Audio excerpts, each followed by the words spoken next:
Carbon laser ট্রিটমেন্টের মেইনই হচ্ছে এই কার্বনটা দিয়েই হচ্ছে কার্বন লেজার ট্রিটমেন্টটা করতে হয়। ফার্স্টে স্কিনটাকে ক্লিন করে কার্বন দিয়ে হালকা 2 মিনিট আমরা একটু ওয়েট করব, শুকানোর পরে আমরা লেজারটা স্টার্ট করব।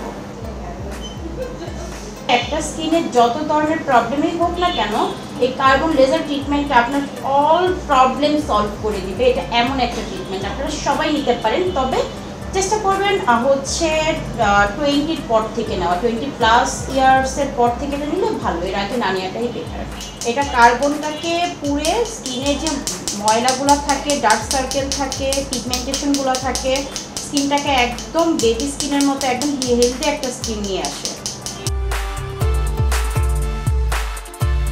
যাদের স্কিনে একনি হয়, একনি স্কিনের জন্য কার্বন লেজার ট্রিটমেন্ট অনেক ভালো কাজ করে।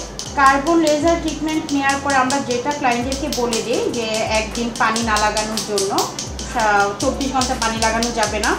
এরপর থেকে নর্মালি আমরা যা যা ইউজ করি সবই ইউজ করতে পারবে, কিন্তু অবশ্যই সানস্ক্রিন ইউজ করতে হবে।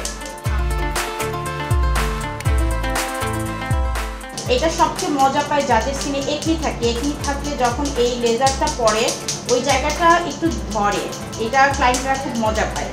আর অনেক ক্লায়েন্টরা তো এটা মজা করে এসে করে যায়, বলে কাপড় এটা করতে অনেক মজা লাগে।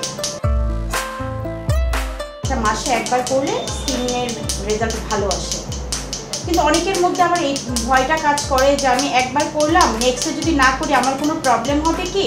না, কোনো প্রবলেম হবে না।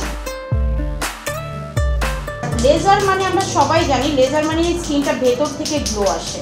তা আমার ধারণা যে যেহেতু আমার পার্লারে অল সার্ভিসেই হয়, তো পাশাপাশি আমি যদি লেজার ট্রিটমেন্টগুলো রাখি আমার ক্লায়েন্টের চাহিদা বাড়বে।